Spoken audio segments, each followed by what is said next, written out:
Today I'm going to share tips that are going to make your writing automatically stand out from generic AI generated content that's put out by the Jaspers and the ChatGPTs of the world. Now, I am a super user of Jasper. I use it every single day, so I love it.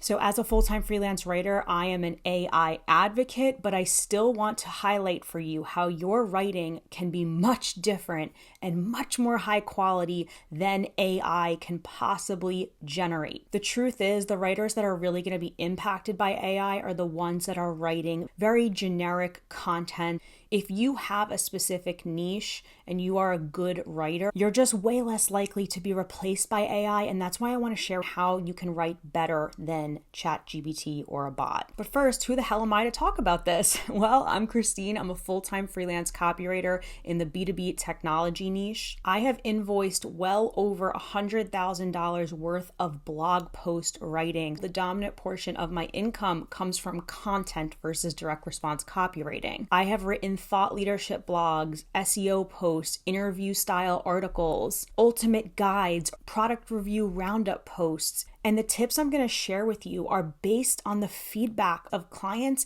and because I hire and employ writers myself, I'm going to share with you the top mistakes I see so that you can avoid them. So no, these tips are not going to be stuff that you can simply Google. They're coming from a real life writer. Right now is the time to turn off any content interviews you're hearing that are fear-mongering about AI and just put your head down and focus on improving your writing skills. That's all you can do right now is level up, obtain new skills, and set yourself apart by producing high quality work for your clients. And I promise you will be irreplaceable.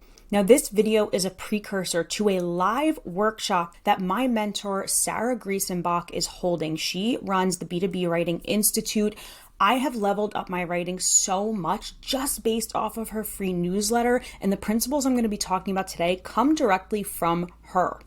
So I'm going to include the link down below. I recommend that you register for her workshop. It's low cost, low barrier to entry. It's going to be live so she can answer your questions. And she's somebody who's been doing this for so long, so you do not want to miss out on this opportunity.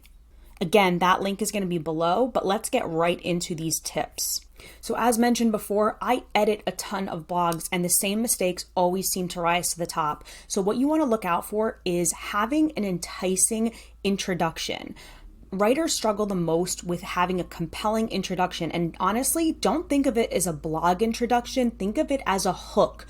Just like you would write a hook for direct response copywriting or a YouTube video, you want that first few seconds to keep the reader interested and reading and understanding that they're in the right place. So actually write the introduction last and spend a lot of time on the introduction to make it compelling and hook the reader. When I see generic blog posts or when I see inexperienced people writing, that is the number one red flag that stands out to me. That is something that clients will look at and say, ooh, I'm not too sure about their writing. A lot of us just look at the first line or the hook or the intro paragraph to see whether or not it's worth reading. So you want to put your focus there.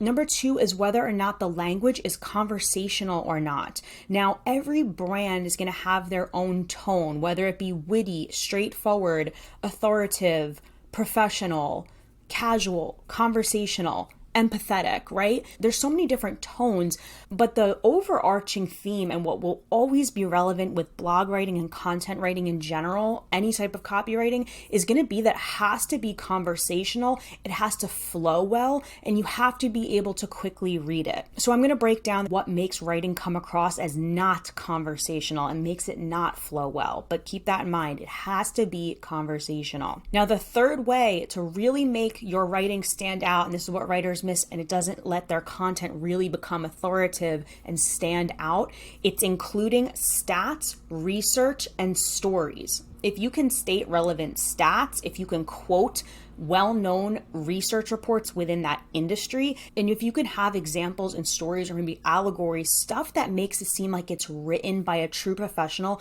who actually experienced what they're writing about, that is what makes writing really compelling and really interesting. It's what keeps people reading and keeps them hooked. So if you are stuck and you want to know how to write a good introduction, I always go with two tactics. Number one is to start with a shocking statistic. So for example, I was writing a blog post for a client that was marketing an event service. So I started out the blog talking about what the statistics were for in-person event attendance last year and how we all thought that maybe in-person events were done, and now we're in 2023 and in-person events are coming back, right? So I started off with a statistic talking about what it was like in 2022 and how it is shockingly spiking in 2023. And I was just setting the stage for talking about how, right now is the time to make your events as seamless as possible using this service because events are coming back in full force. Also, asking a compelling question at the beginning of a blog post is a really good way to help the reader have space to think and actually say to themselves, yeah, maybe I think like that too. For example, a hook for a blog about freelancing and solopreneurship could be like, have you ever wondered what the freelancers who are killing it, who are making six figures, who are having no issues in their business, do you ever wonder what they're doing differently than the writers who are just scraping by, right? So that's a question right there where you could just get them thinking like, yeah, actually I have wondered, and you want to lead them to the answer eventually in the article. Now, conversational language, right? How do you sound conversational, human, have that personality in your voice and tone in a blog post? Well, the number one thing I see that's making writing look super stiff is contractions. Saying cannot instead of I can't. We want to use contractions. We want to make our sentences as succinct as possible, as easy to read. A great app for this is Hemingway. Once you're done writing, copy and paste your entire document into the Hemingway app. It's free and it will literally highlight the sentences that are hardest to read, and it'll grade your writing so you know what grade level you are writing at. And for any type of online writing, whether it's blog posts, email, website, you really want to keep it to an 8th grade reading level, believe it or not. So unfortunately, a lot of writers use really big words or make things more complicated when really it's how can you simplify these concepts? Especially people who have English as their second language, it can be really hard to make writing sound natural, right? So there's just certain things that we don't say and that we do say, certain slang. So you want to be somebody who can really pick up on terminology that people use in an industry and mimic that and try to reduce the amount of unnatural language. If you wouldn't say it out loud in a conversation, don't put it in the writing. And finally, well, how can you include stories and research and stats that are going to really impress the reader and make it feel really real and authentic? My trick with this is going on LinkedIn and looking at how people talk about their issues, their problems, and their products, right? So depending on your industry, you can go into a review site like Yelp or G2, find out where people are hanging out in that industry and see how they describe things, because that's the voice and tone you're going to want to mirror, but it's also going to allow you to tell compelling stories. Okay, so I am a technology writer, which means I have to write for software brands that I don't really understand and probably never will, right? But what I can do is do enough research to write intelligently about it. And one of the tricks to make me seem like I really know what I'm talking about is I go on LinkedIn and I search for professionals who are creating and posting about those topics and see the topics they're talking about, what they're saying, what their opinions are, and I'll basically create a post I'll basically use those opinions in the piece, not word for word because that would be plagiarism, but I'm basically being a fly on the wall and looking at the scenarios people talk about and what the hot topics are, and then I'm infusing that into the blog post so that it seems super timely and relevant. Believe it or not, AI is still putting out some pretty generic stuff. I'm using this technology every single day. It saves a lot of time, but it's just not there yet in terms of being able to replace a high quality freelance writer. And if you want to be that high quality freelance writer, stick with these 3 tips. So there's the enticing intro. So that's the biggest red flag. Go into your portfolio, check your intros. That often will be the only part that a reader or a client or whoever makes their way to, right? If it's a bad intro, people stop reading. So write your introductions last and make your introduction a compelling hook. Tip number 2 is write conversationally. If you take nothing else away from this video, make your writing conversational, make it sound human.